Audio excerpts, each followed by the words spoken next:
দরজা খুলতে জিতু হুড়মুড় করে ভেতরে ঢুকে পড়ল। হঠাৎ করে জিতু চুপ হয়ে গেল।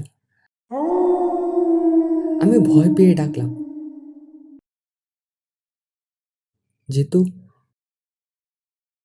জিতু কোনো কথা না বলে আমার দিকে তাকালো। মোমবাতির আলোতে জিতুকে হঠাৎ বিচিত্র লাগলো। চোখ দুটিতে ভয়, রক্তহীন মুখে যেন প্রাণের চিহ্ন নেই। আমি বললাম, কি হয়েছে জিতু? কি হয়েছে? জিতু পাগলের মতো একবার চারদিকে তাকালো। কি একটা বলার চেষ্টা করলো, কিন্তু কিছুই বলতে পারল না। তার মুখের দিকে তাকিয়ে হঠাৎ আমার বুকটা ধক করে উঠল। মোমবাতির শিখাটা ধপধপ করে হঠাৎ নিভে গেল।